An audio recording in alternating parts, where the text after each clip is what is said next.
Le survol de la ville par drone est désormais interdit par mesure de sécurité. Le grand défilé militaire prévu le 9 mai est maintenu, mais avec un dispositif policier renforcé depuis hier. Près de 48 heures après l'attaque présumée du Kremlin, Moscou accuse de nouveau Kiev d'être responsable et d'avoir agi à la demande de Washington. Et les efforts de Kiev et de Washington pour nier toute responsabilité sont totalement ridicules.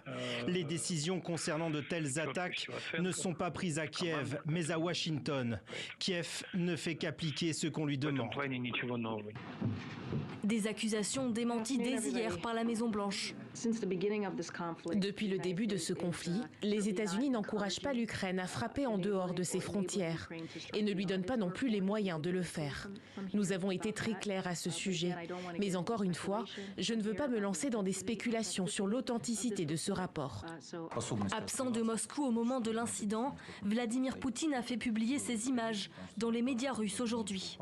On l'y voit au Kremlin en réunion avec son ministre de l'économie, comme pour montrer que rien ne pourrait l'atteindre.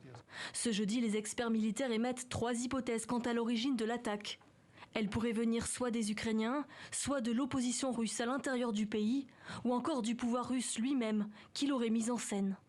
Dans les chancelleries chinoises et françaises, l'affaire suscite l'interrogation, mais les ministres se gardent bien pour l'instant de donner leur avis. Nous avons pris connaissance des rapports. La position de la Chine sur la crise ukrainienne est cohérente et claire. Toutes les parties doivent s'abstenir de toute action susceptible d'aggraver la situation. Je n'ai pas d'informations privilégiées et donc je ne me livrerai pas au petit jeu des hypothèses.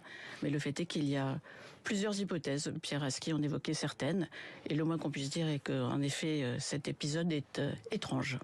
Depuis plusieurs jours, les attaques de drones sur le sol russe se multiplient. Dernière en date ce matin dans le sud-ouest du pays, 2 raffineries de pétrole auraient été touchées par un drone non identifié.